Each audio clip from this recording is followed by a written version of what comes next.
What's going on, everybody? Welcome to the High Ground Podcast. I'm Zach Huffman, and today I have a awesome guest, Mo Teichman.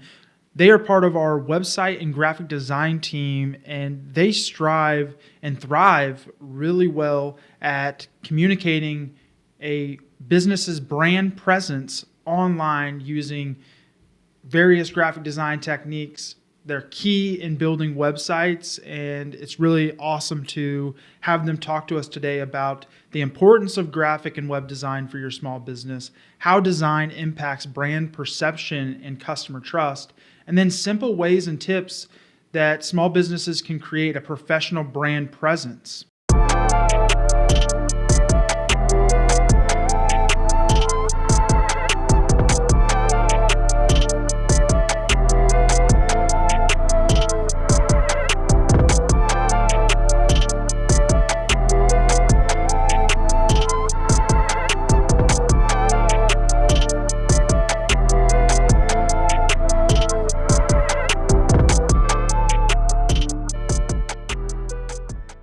And so it's awesome to have you, Mo. Thanks for joining me. Yeah, it's wonderful to be on. Thank you, Zach. Be talking today a little bit about visual design, visual identity, how we can help you make a lasting first impression everywhere you're seen, that kind of thing. Excited to get into it.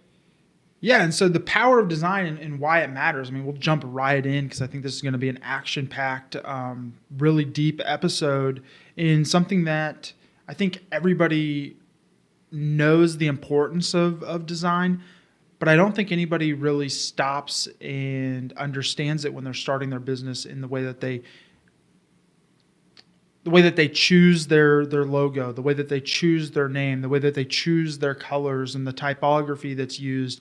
Even beyond that, just the overall aesthetic and message that they want to put out there into the landscape, in their industry. And so, first question I have for you, Mo, is why is design so crucial for small business?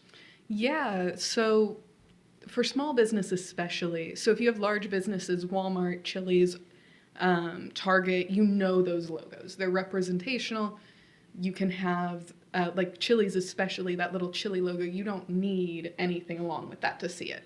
And that's what starting out with small businesses is knowing when you have a logo, when you have a website, it's setting that first impression because you don't have that recognizability of your logo being right there. And so it's setting and telling everybody who sees it, who sees your logo, who sees your website, who sees your Instagram posts online, who sees your billboard ad, who you are, what you do, why they should trust you, why they should call you, and making sure you stick in their head so that once it comes time that they need your services, they actually call you. A lot of the time, we talk about this all the time here,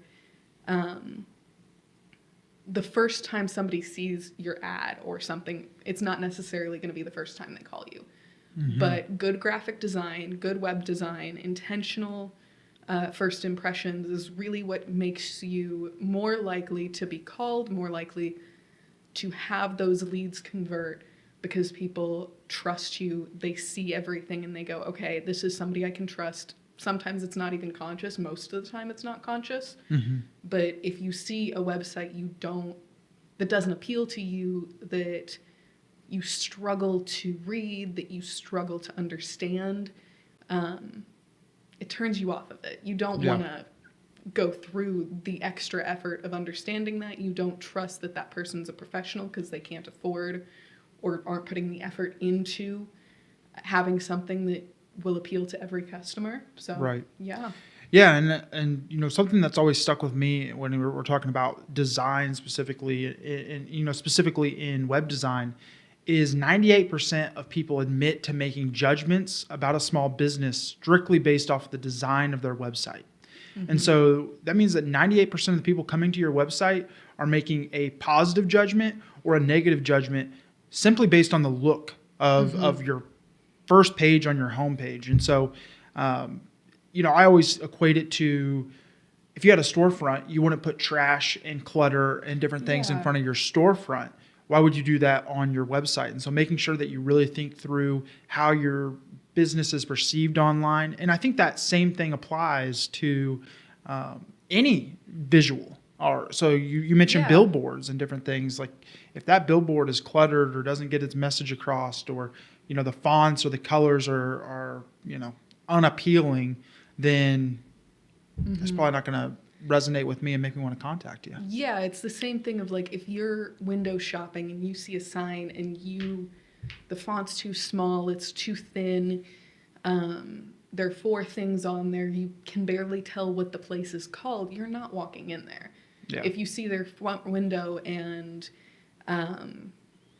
you can't tell what they do, or it looks like it's not been cleaned in 2 weeks, you're not going in there. And that's the same thing with any design, except you have a little bit, it's a little bit different to control. You have to be a little bit more intentional. It's not just go clean up your shop. It's hire somebody that knows what they're doing, or put a little bit more intentional effort in to make sure that when somebody sees that, it's attractive, it's aesthetically pleasing, and it communicates a message.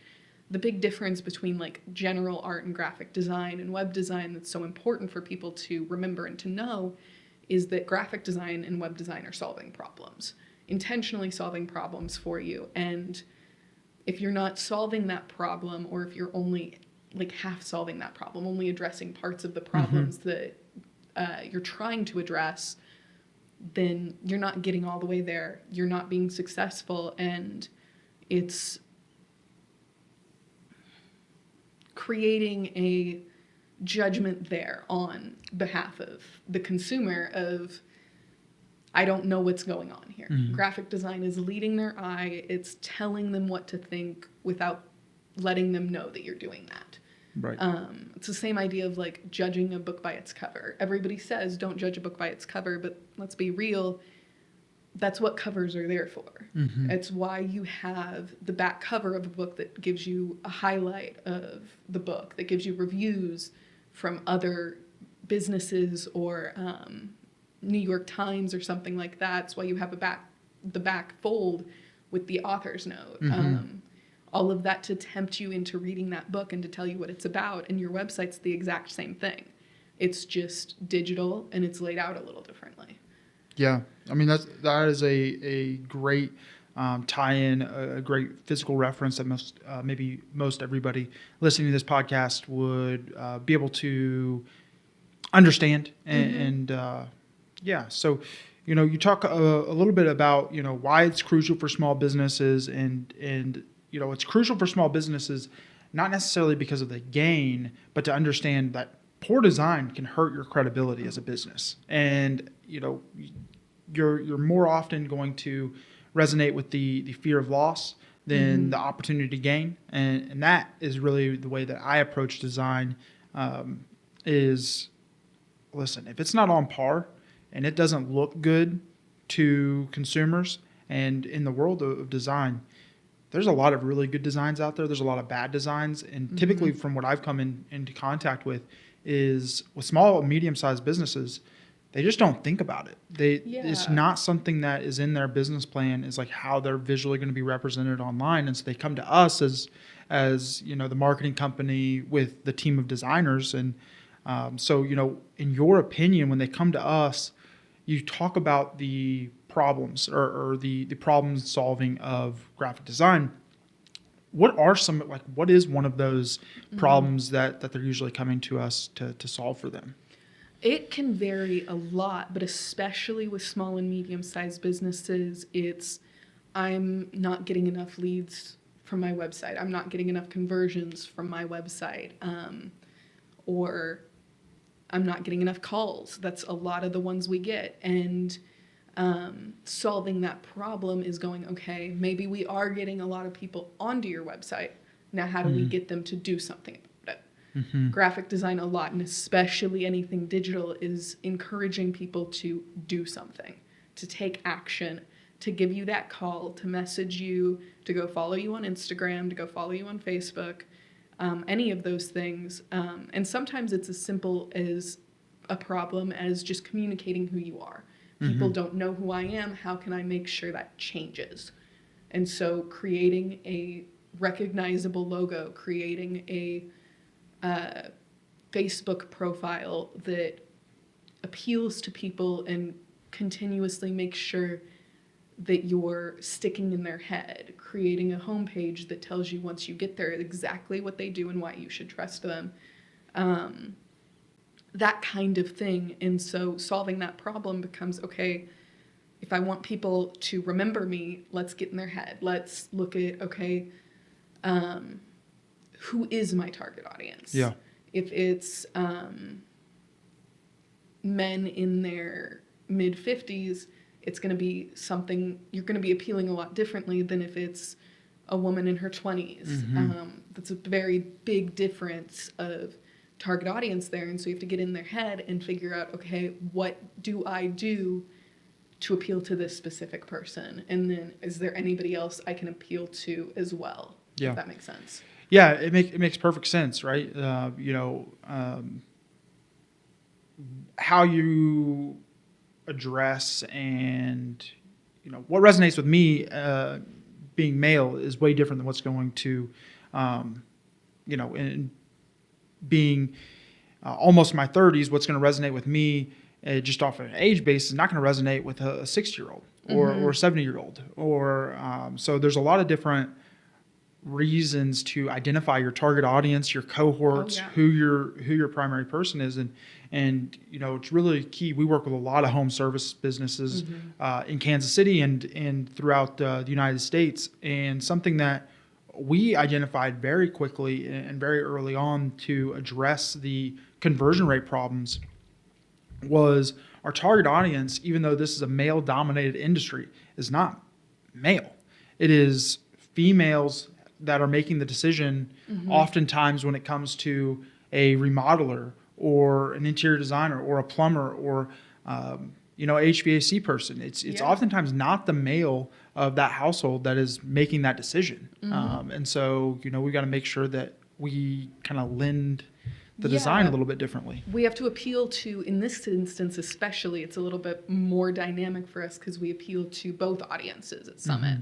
We have to appeal to the business owner, the man who has physically started this business and is doing the work, but we also have to appeal enough to, in many situations, the either like his wife or office manager or somebody that's making the decisions for him and going behind the scenes, and maybe not even making the decisions as far as choosing a company, but making decisions as far as what the website's going to look like. A lot of the times we're not working directly with the business owner, we're working with somebody else, and you have to make sure you're appealing enough to them as well, because if you're not, they don't want to keep working with you. They see your site and they're influencing the business owner away from that. And so we have to take and go, okay, if the office manager is a woman in her 30s, maybe she's a mother, maybe she's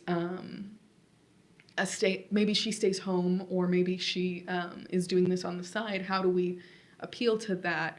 We make it family friendly. We appeal to sense of, we're going to work with you. You can trust us. And so we take that and turn that into visual design via pictures of happy families together. Somebody working together with teamwork rather than just like 4 people sitting alone at their desks. Right. Yeah. And that's a really simple way, is even just appealing to that sense through images on Facebook, Instagram, on your website, is making sure that those images appeal to your target audience. And if you're an HVAC guy, it's great to have a bunch of pictures of the work you do. That establishes trust, but it can also really establish trust to have faces that people can connect with. People connect with faces a lot more than they connect with something they might not recognize. Right. There's a lot I could go into this here, but especially with, again, HVAC guys, a lot of the time it's the wife calling while she's at home. If her husband works, she's making the call, she's making the decision. So you've got to appeal to her and to her sense of what's important here.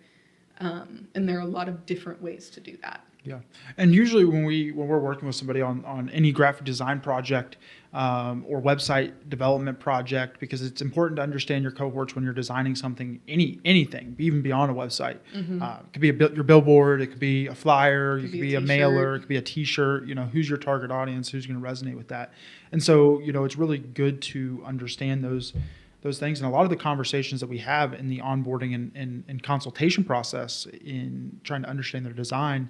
How we're going to design something, what the design will look like, is asking the client questions about who are you trying to reach, what does that person do, what do they like to, where do they live, what's their economic status. A full list of really trying to understand who our buyer is. And so I think as you were talking, there was a really good instance that I thought we could talk a little bit about, where having traffic to your website is one thing. So you got people, but you said that doesn't mean that they actually become leads. And so traffic and leads, when you're running your business, are two different things. And so traffic are just people coming there that are not giving you any other information. They're not buying your product. They're not giving you their name, their address, their phone number. They're not giving you any data about them or buying your service. And so, we worked with a client that is in the entertainment and restaurant space here in Kansas City, and they get tons of traffic. On a Friday, Saturday, Sunday, they are packed. Oh yeah. And it's during the week they are maybe not packed.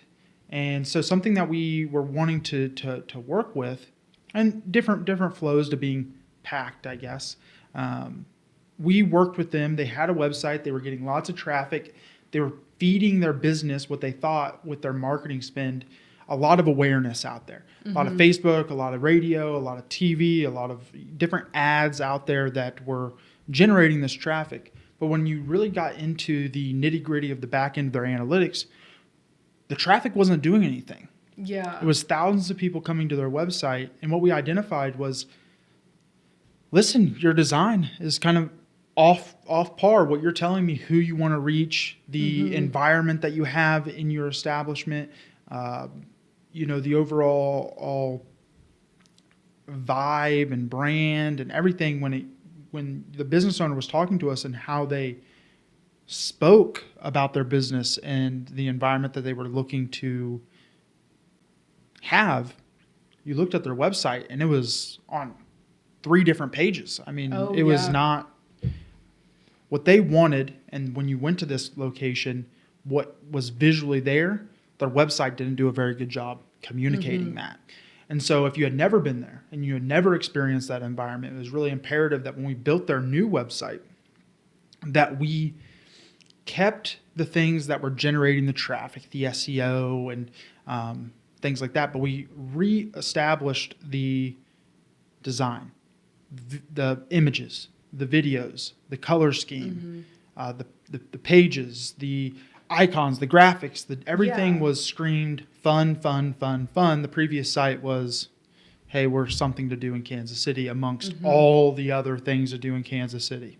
Nothing to make you stand out, nothing to make you really think, I should go here, just this exists and maybe you can get a little information from it. Right, exactly. Yeah. And so simply by not changing too much of what was going on and just really focusing on the design and trying to say fun, family, good times for, and really our target audience was pretty large. Anybody could go to this place and have a good time, from little kids, but also wanting to get that 21 to 30 crowd in there having fun. So, so I guess the moral of the story is the bad design. All the traffic was looking good, but the design of their website really hurt the way that people were converting. And now conversions are up 10 to 15%. Oh, yeah. Just in the first 8 months of having launched this new website. And so really exciting that when we kind of went back to first principles, looked at the way that the website was created and just approached it with a fun vibe, that simple design change increase that conversion rate significantly. Yeah, and that is a great example of what can happen when you don't put it in. Even if you have a great design, you can have a wonderful design that looks great, and if you don't tell people what to do about it, it's not going to go anywhere. If you have a bad design and don't tell anybody what to do with it, it's really not going to go anywhere. Or if you have, like you said, maybe it's not a bad design, it just doesn't match up with your target audience, then people aren't going to be calling you. If you're appealing to younger families or to young people who are ready to have a night on the town, they're ready to do something with a big group of friends, and you aren't appealing to that, you aren't screaming fun, you're screaming, I'm a professional business who exists, what are they going to do about it? They're going to go somewhere else. They're going to pick somebody else that looks more fun.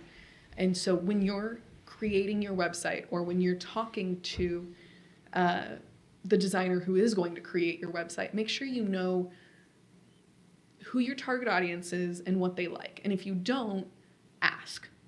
Graphic designers, web designers, that's one of the things we're good at, is analyzing your target audience. Make sure to talk to us about it. Really dig into what we can do to help you create a website that is going to work for you. Because if it doesn't work for you, we've not done our job correctly. Yeah. Be straight about it. Like, if there's 1,000,001 ways to design a website, but at the end of it, it's about what it does for you, what it creates for you, and making sure you get that, making sure that you get something to appeal to the audience, make sure you stand out, make sure you get that bit of uniqueness. That starts with that onboarding call and telling your designer, this is what I need, or this is who I serve, how can we make me stand out? Yeah. That's what your designer's good at, and so anything you can tell that person is what's going to make that extra difference. 100%. I couldn't agree more. And so, I think a lot of the times is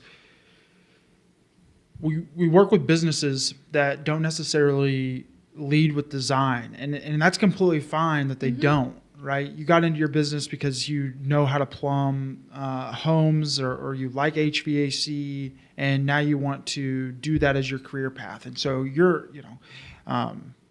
we in our seats, we know nothing about plumbing our house, or fixing our toilets, or troubleshooting our furnace, right? And so we reach out to the professionals. And so when we work with these small businesses, you don't have to be a design expert to create a great brand. And so I want to ask you a question. What are the most common mistakes that SMBs make in branding, in web design, and like overall look and feel of their site? Like, what are you seeing out there that you would say, don't do this if you're starting a new business, or if you're looking to rebrand? What are you seeing? The biggest things, and like the biggest mistakes I see that are especially detrimental are creating ads or logos or this, that, and the other thing that are cluttered, that make you confused on what's the most important thing to look at here. So if you're even something as simple as creating an Instagram post, you want a line of text, maybe 2 or 3, really create that hierarchy that tells somebody this is what this is and this is what you should do about it. You don't need all that information about this is who I am, this is what makes me, you're not going to write down, we have 3.5 deals and this is what all of them are, and this is all of the little things. Put that in the caption, put that in your website, put that in text somewhere. When you're creating that visual design, make sure the most important things are highlighted. Make sure you have one core topic you're focusing on at a time. People are going to leave the moment they're confused, the moment they're overwhelmed. And so having a little bit of text and a visual to support that is the first thing you can do to really get started on creating good design, even if you're not a designer. Start with the basics, learn the rules before you break them, that kind of thing. Yeah. Making sure with more mistakes, like making sure your logo tells who you are and tells what you do. Abstract logos work for bigger companies like Walmart, but when you're an HVAC guy or you're a plumber and you have a leaf as your logo, that doesn't tell anybody anything about what Right. you do. So making sure it's clear, it's concise. Those are the biggest elements to making sure your design is appealing. What about like brand? Like the Mm-hmm. overall, like I'm starting a new business, and I need to do the logo, do the color scheme, pick out fonts. I mean, I need to really start the visual identity of my company, which is often a place that businesses do start. I Mm-hmm. mean, they're like, okay, I'm going to start this business. I have the skills. I I need need a a logo. logo. I need business cards. I need my truck wrapped. I need all of Mm-hmm. these things. What are the best practices in your mind to start that logo or pick out your color scheme? What should they avoid? Can you talk to me a little bit about that from your Yeah. perspective? So one of the big things I talk about is colors and picking something that's not just visually appealing, but visually recognizable, easy to look at. And so one of the big ones is picking something like the color yellow as your main design thing. That's a really simple thing to think about, and not a lot of people realize it, but when you're working with colors, yellow or gold or something like that is actually one of the hardest ones to work with. It doesn't show well on white. It looks like a bumblebee if you put it on black. And so working with it and making it look correct is really difficult. And so thinking about those things with color, bringing that out from just that bit of yellow and applying that to other portions is, don't just pick a color you like. Pick a color that works well for you. This is why we recommend hiring a designer to create your logo if you have the ability. They know a little bit more about the things that are going to work. But with building an identity, the biggest mistakes are picking things people can't see. Right. Fonts that people can't see.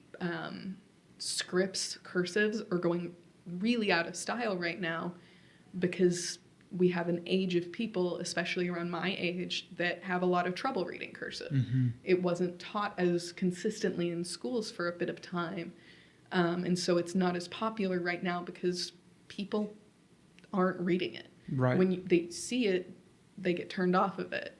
And not to mention, scripts can be really hard to work with and make look good. Right. Yeah. Or really thin fonts. It can look great on a screen, but then you put that up on your billboard or you put that up on a poster across the hall and people don't read it well. And you put your logo there, and so now all they see is like a little bit of thing that doesn't tell them anything about who you are or what you do. Or maybe it tells them what you do, but they don't have any way to contact you or know who you are in the future to actually do something about it. 100%. Yeah, and that's sometimes when we're working with businesses, they already have these items already created. You know, I can remember a time where we worked together on a project where the business's logo was just a little too much, and that made it extremely difficult to put into a website that continued to look good, that also met the client's brand requirements. And that was a logo that was very complex. Yeah. Right? We have work, you know, once you start playing with too many layers or too many colors within your logo, it's not going to look good on a t-shirt. It's not going to look good on a hat. You can't get it embroidered. You can only get it printed. You know, your truck wrap's going to be more complicated. When I'm going down the road at 80 miles an hour, passing you, I can't really look and see because there's so many layers and colors and different things at play. It only looks good on like the color white, and you can't experiment with your uniforms or your business cards. And those things, it's vital. That's one of the first lessons I learned when going into graphic design is if you have a logo or if you have a design, shrink it down, blow it up, turn it grayscale, play with it. See, is it going to print well? Is it going to embroider well? If you have it small, tiny, and in newsprint, that's one of the big things you learn, which isn't as popular nowadays, but you still have newsprint ads. You still have brochure ads. If you have that tiny, is somebody going to be able to recognize you? in passing. People don't pay much attention to design in the first few seconds, so you really have to make that quick, lasting impression. You have a few seconds to do that. So you have to pick the information you're going to do. And so if you shrink it down and you can't tell what it is, that's a huge mistake people make. Yeah. You need to make sure that the most vital information is there, and then put that extra design somewhere else. Put it on a large billboard, or put it on your website somewhere that it can sit and people can recognize it and see it. Make it supporting art, not your core thing there. Yeah, when we think like the large brands you mentioned, like Chili's and Target and different things, very clean, legible logos, representation. Amazon's a really good one. Apple's a really good one. I mean, there's lots of good companies out there. And I think once we see it come down to the small business realm, is things just become a little bit more messy. And so, the logo that I referenced was like a sun, and it had a gradient in the text, and it was an HVAC client, so they had a snowflake and a flame with the sun, and so it was yellow and red and blue, and they played with gradients, and so they were trying to do a lot of design techniques in one very small place or small piece of asset, that it just became kind of muddied and cumbersome. And so, you want to keep it simple when you're identifying your brand. 1 or 2 fonts. Absolutely. 3 to 4 colors max, and that really is a max. And then making sure that you provide clarity over the creativity, and that goes along with just the visuals that you're trying to communicate, but also your messaging, the words that you're using on your website, the words that you're using in your assets. I think you spoke to, and then think like your customers. What do they want to see?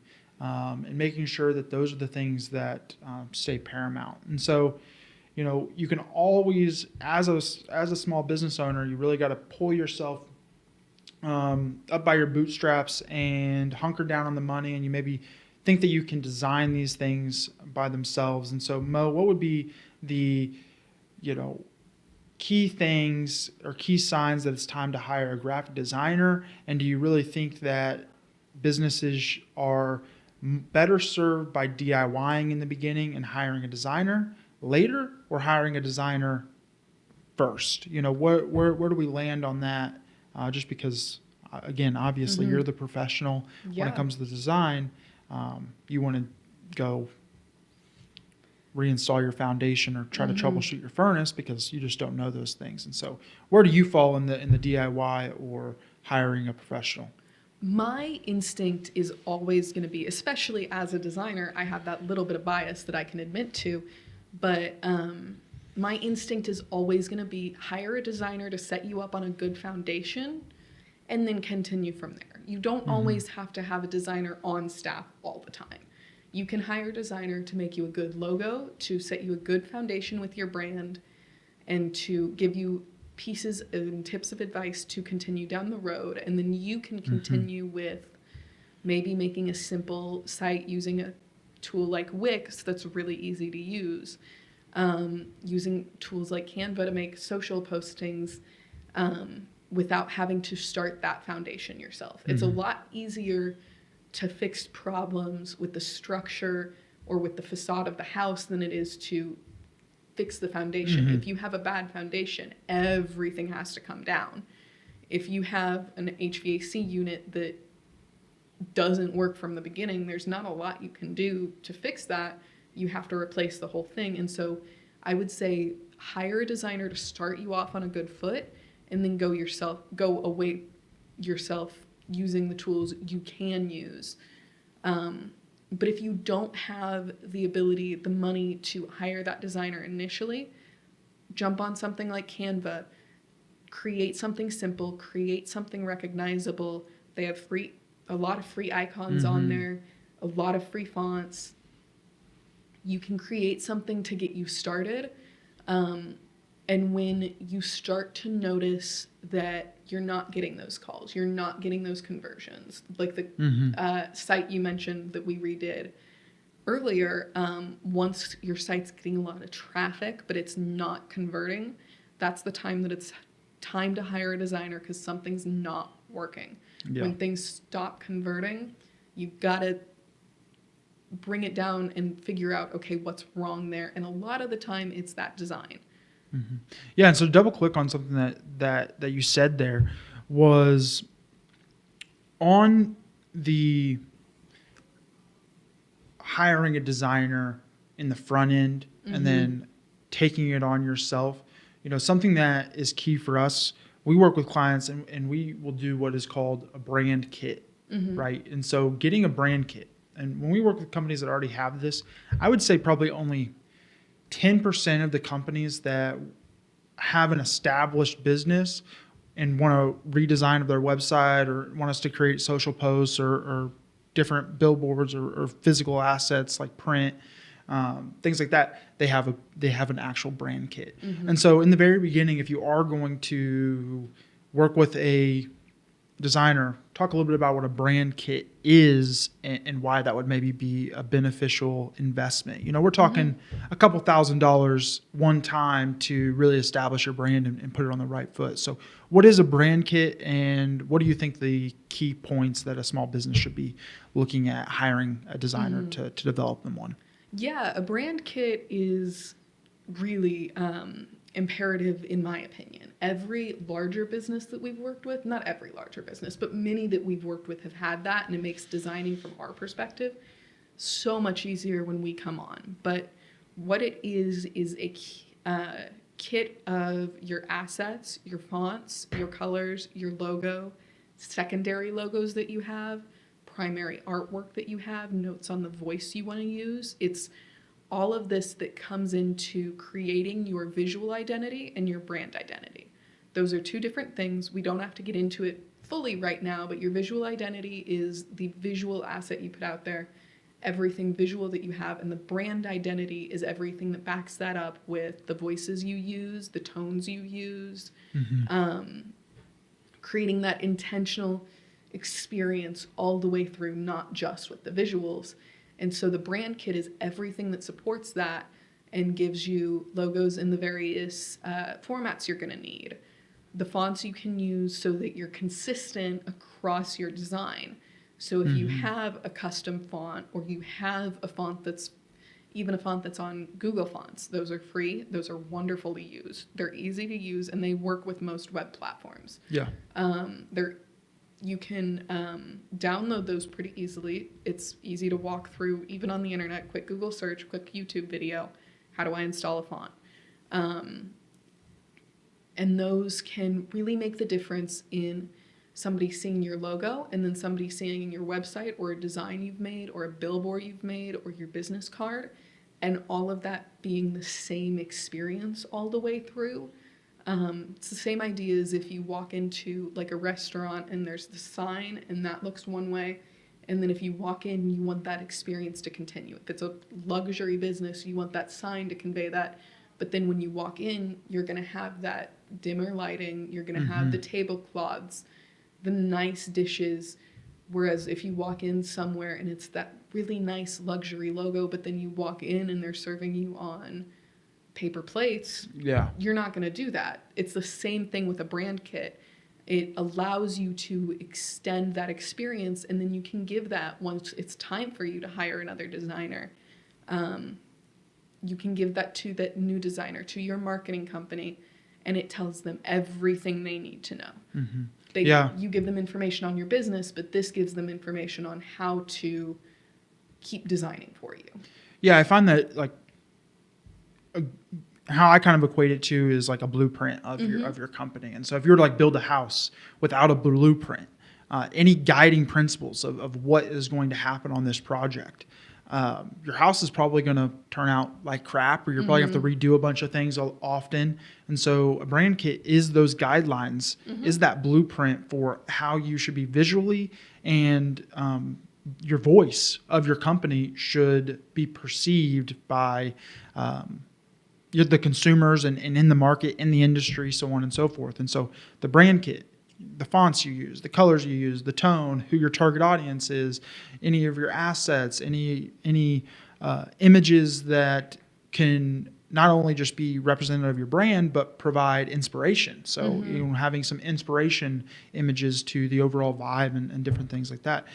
Even if you're a heating and cooling company, or you think it's very straightforward, it does bode you very well to get and invest in that brand kit as the blueprint. So when you're working with different marketing agencies, you're working with other designers, you don't have inconsistent messaging from what has already been established. Yeah. So very good investment in my opinion as Absolutely. well. And definitely want to see more small businesses have them. I think that you would be better served if you did have a brand kit. Absolutely. It allows you, it's the same thing of like, so if you have a warehouse or you have this big mall building or something, and you have somebody come in to redo your lighting or to redo something internally, if you don't have that blueprint you're talking about and they just have to come in and guess, you're going to have holes everywhere. You're going to have things people guessing to find where your lighting is to fix it. On a house, that's one thing when they're built primarily the same, but once you convert that to an actual company, you don't want people guessing about who you are. Yeah. And a brand kit is what allows you to make sure they're not. Yeah. You don't want your consumers guessing. You don't want the marketing agency or designer that you're working with at that specific time to guess and recreate. And you have to continue to go back to them and say, this doesn't match who we want to be. And, so time, money, invest $2,000, $3,000 in a brand kit to set you on the right foot really at set some that point foundation in your business. Yeah. So when we are working here, and we'll work on a brand kit, we'll work on maybe a digital graphic now and then. We primarily, when we are using our graphic design skills and things like that, we're primarily working in the website realm. Oh, absolutely. And something that for me, I'm much more on the technical side of a website. The pages, the content, the SEO in the back end, the functionality, all of I would say the technical aspects of website design is where I would come in. UI and things like that. I think there's a good crossover, and you kind of thrive a lot more in the overall visual identity, the fonts, the colors, the how things are going to look on the page. I'm more of the functionality side. So we make a really good team, and there is some crossover there. But since the website is the first impression of your business online, and we already have established that it does impact customer trust, what are some of the must-have elements of a great website? The first pieces, of course, is your logo and your colors. If you come onto a website and it's black and white and has 3 words, that's not a website. Yeah. But you want to have, when you first start out, what we talk about a lot is that first screen, not just your home The screen, hero section. the right? hero section. That first bit, you're going to have your logo and you're going to have your tabs, your pages that tell you everywhere you can go on the website. That's kind of like your map of the website. This is everywhere you can be. That's vital for somebody to navigate, especially like on what you do with the technical aspect, making sure it functions. And then you're going to have your hero image, which is that first image you see right below the navigation in the header and such, that defines your experience on the website. That is your very first impression. It's going to tell everybody who you are, what you do, why they should trust you. It's going to be images. It's going to be, it may be an image, it may be a video, it may be text. It should have text, and it should, ideally, the best ones we see are the ones with a slow-moving video in the background that tells you about the business without being overwhelming, and text that does the same thing. It communicates a clear and concise message quickly. Yeah, you don't want to be using, we always say, like, when you're identifying your messaging and the visual design is websites are one of the hardest things to get right, in my opinion, because there's a big technical side, there's a big visual side, there's SEO that comes in, which is more of that traffic generation, getting people to the site. you're talking conversions, and You can work it's with a complex ads, and ads, there's so many pieces to landing consider. pages, forms. I mean, scheduling, booking, payments. I Yeah. mean, websites can get pretty complicated fast too. Absolutely. Um, that hero section that you mentioned is paramount to the storefront, right? People walking by, whether people are walking into your store or walking out of your store. And so we look at bounce rate to that. And so if you have an existing website and you're wondering, is my website, it's not giving me leads, so what could be wrong?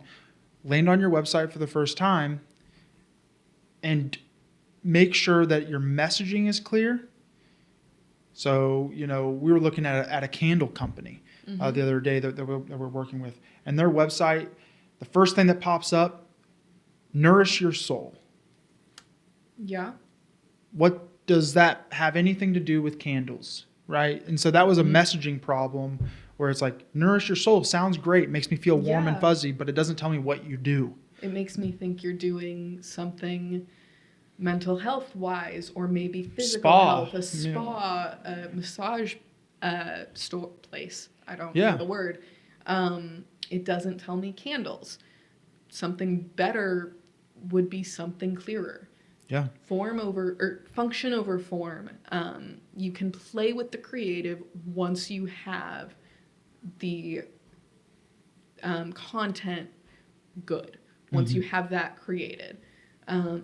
And if you overwhelm somebody with that creative, it's not going to go super well for you. And so with that candle company, to do something that would go better with staying along that line is going away from the soul, going away from nourishing, and maybe something to do with defining the scent around your house. Yeah. Or making sure that it highlights that you're dealing with scents, that you're dealing with candles, and then tell you what that does for you. Yeah. So you can have that first text, and then maybe you have the Nourish Your Soul below. Maybe you have the name of the candle company. And then you have a smaller tagline that says Nourish Your Soul. Yeah. Don't make that the first thing somebody sees. Right. And we talk a lot on like the functionality of the website part, and like the Nourish Your Soul, like first thing I thought of was like food. Like Oh, right? yeah. It's like is That's and I'm a big food guy, so I mentioned. mean that's what I thought of when I landed on it.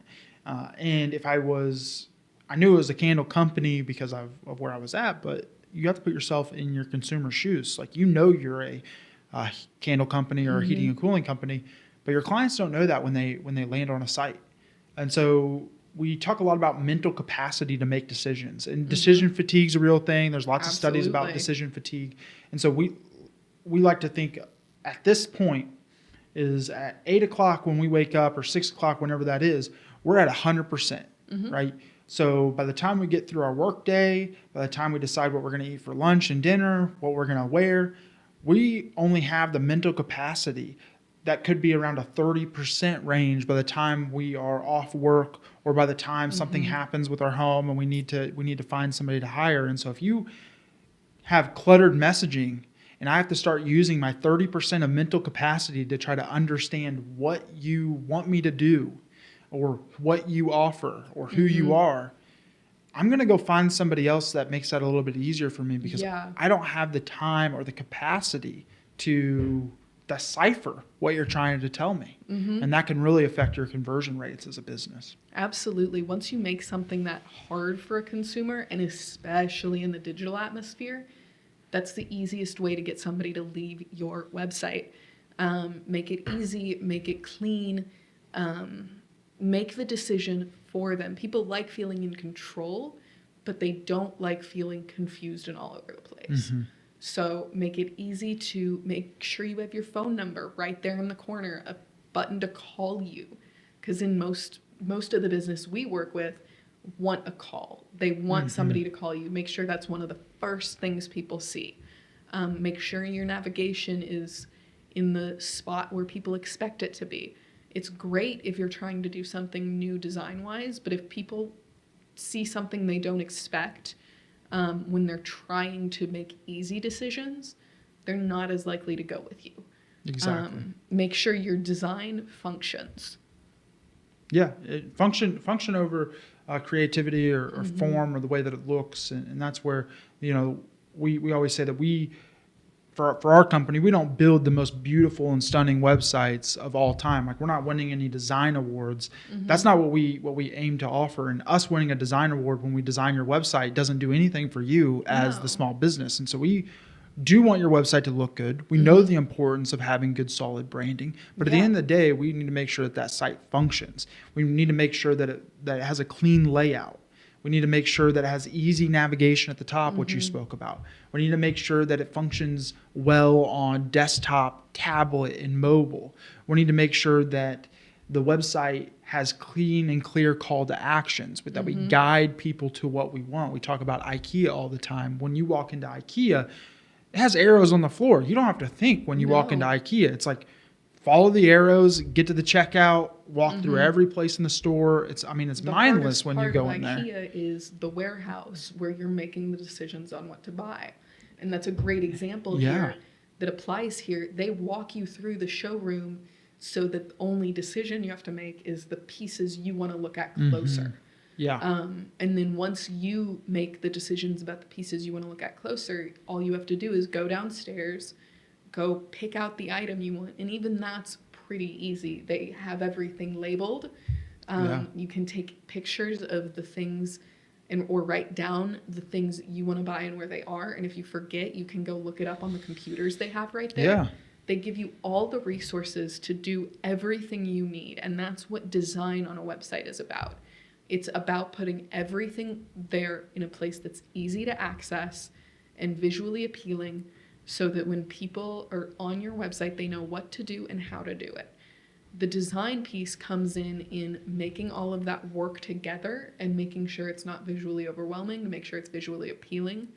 But again, going back to that idea of function over form, if you don't have those pieces, there's not a lot just straight design can do for you. Mm-hmm. You've got to build that foundation first, and then you can make it look pretty. Then you can make sure everything works together.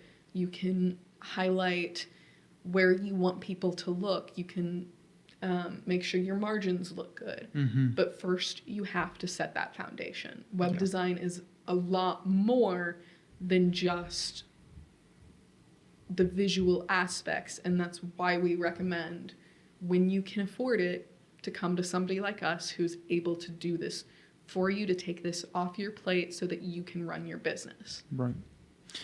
Yeah, I think that there's a lot of really good stuff in this episode when it comes to having the conversations with yourself as the business owner on, am I happy with my design? Do I think my clients are happy with the design? Mm-hmm. And it's really important that business owners do take a step back and look at these things objectively.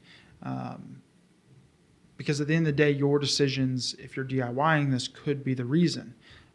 Who you hired, if you hired us or another company, if we don't ask the right questions or have the right conversations around target audience and different things, your design could be the piece that is hindering you. And so this has been a really awesome episode. I just have a couple questions for you before we wrap up here. Do you have a design hot take? One of the big ones right now, I don't know if it's as much of a hot take, but something that feels very relevant right now is that shock factor isn't all it's chalked up to be. There are a lot of designs right now, especially with like AI art and whatnot going through, that utilize shock factor first. I'm not a big fan. It turns me off of it. If I see something that's trying to shock me into remembering you, I'm going to purposefully avoid you, in all honesty. In most scenarios. Maybe it makes me remember you, but maybe that's not a good thing. And so that's kind of I'm not a big fan, but a lot of people do like to work with shock value right now, but I don't think it's going to stick. Yeah, I definitely could see where, the longevity may not be there. So if you really design your company around shock value, you may get some immediate gains from that, but the longevity may not be there for the long term. And And the when you're things that shock you now aren't going to shock you in 10 years. And if you're really wanting to create a business that stays, you want something that's going to stay for 10 years. Yeah, I think a lot of people confuse the shock value aspect to just differentiation, and being different and having shock value are two different things, right? Absolutely. So you don't have to go for the shock value. That's a really good take or hot take on design in general. And so I think the other question that I have is, how much should small businesses rely on trends versus the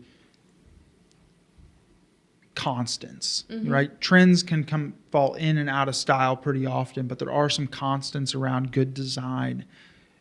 Do you think a company should be over leveraging trends, or what is that percentage of trends and more consistent design competencies? I think it's all about knowing which pieces can change easily.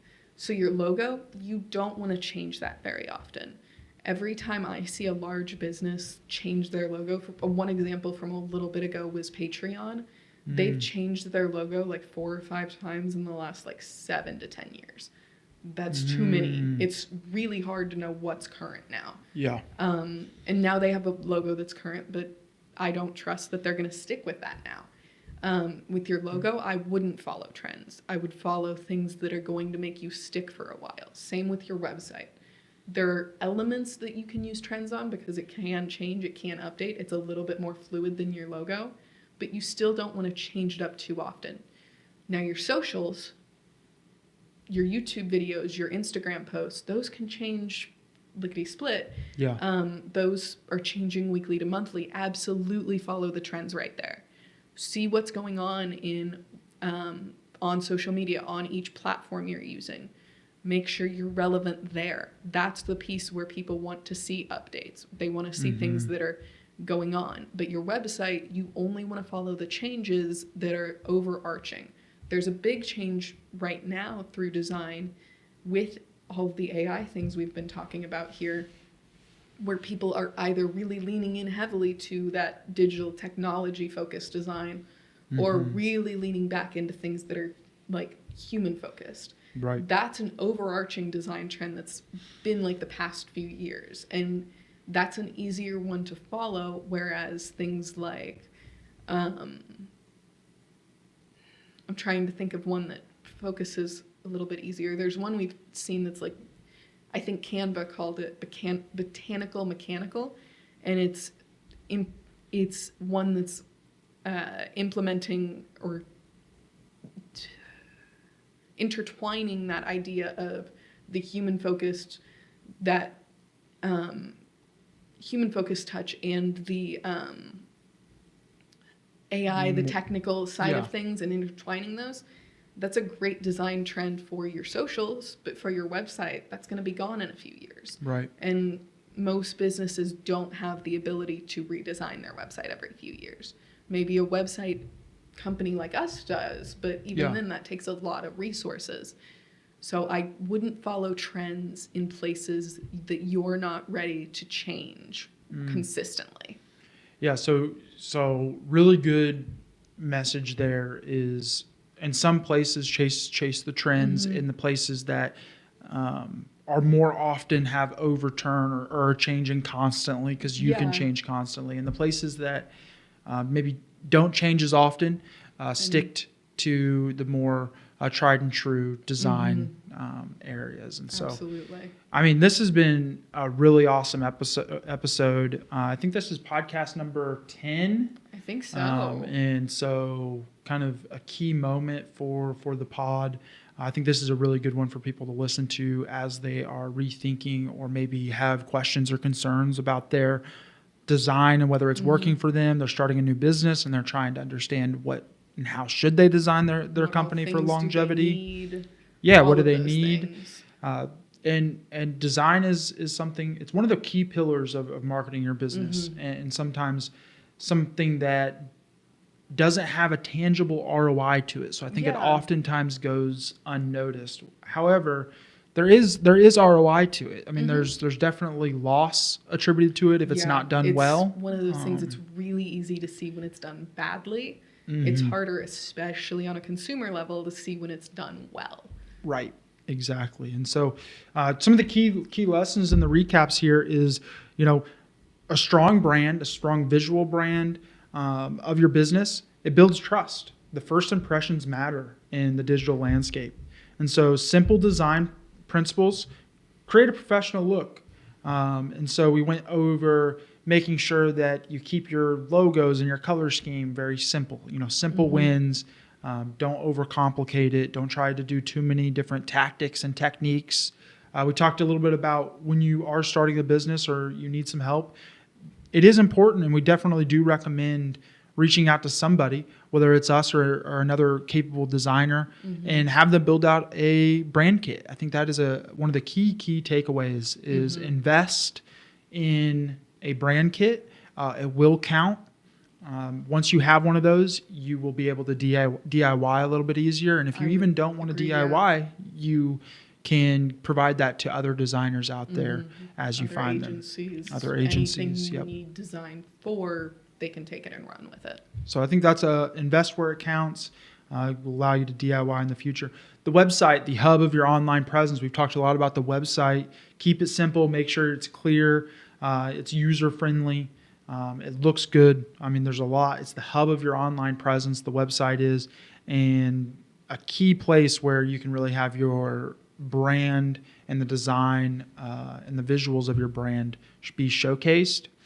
And then making one small design change is key. So, right, maybe making removing that image on your website and replacing it with a video, or changing up your tagline or in your hero banner, changing nourish your soul to scents for every room of your home. Make it a little bit more clear if you were that candle company. So making small changes to your design can have really big impacts. You don't have to go through a big rebrand because something's not working. Yeah, change little bits and pieces, change the amount of space between your sections to give it a little bit more room to breathe. You don't have to take every bit and redo it. Just take the pieces and make them better piece by piece. And we're happy to, reach out to us. We're happy to even, just offer free consultation and opinion on maybe some of the things that you should consider changing up when it comes to your design. I know Mo does that quite often. I do that quite often, and some of our other designers will objectively take a look. And you don't have to work with us at the end. We'll just give you some good things to consider on your design if you are having questions. And so, if you are a small business owner, take a few minutes, listen to this, re-listen to this, and ask yourself, is it working for you or against you? Is my design generating me traffic, or is it detracting? And so with just a few smart design choices and a few key questions of you objectively looking at your design overall and making quick changes will lead to a lasting impression that builds trust online and drives success. And so this has been another great episode. Thanks, Mo, for joining me and talking about design. We're definitely going to have to do this again when we get into some deeper designs. Any final closing thoughts? Final closing thought is don't overthink it too much. It's a lot of information to design. We've given you a lot of information. In the end, keep it simple. That KISS principle, keep it simple, silly, or however you want to end it. It's really easy to overthink, but take it back to basics. Do something simple that resonates with you and your audience. Make sure that piece is what's first on your mind. I think that's a really good way to end it with the KISS principles. Well, this is another great episode of the High Ground podcast. Tune in every Tuesday at We drop at 5:30 a.m. so you can start your day with actionable tips in business, leadership, and marketing, and learn how to get the high ground over your competition. Again, I'm Zach Huffman. Deuces.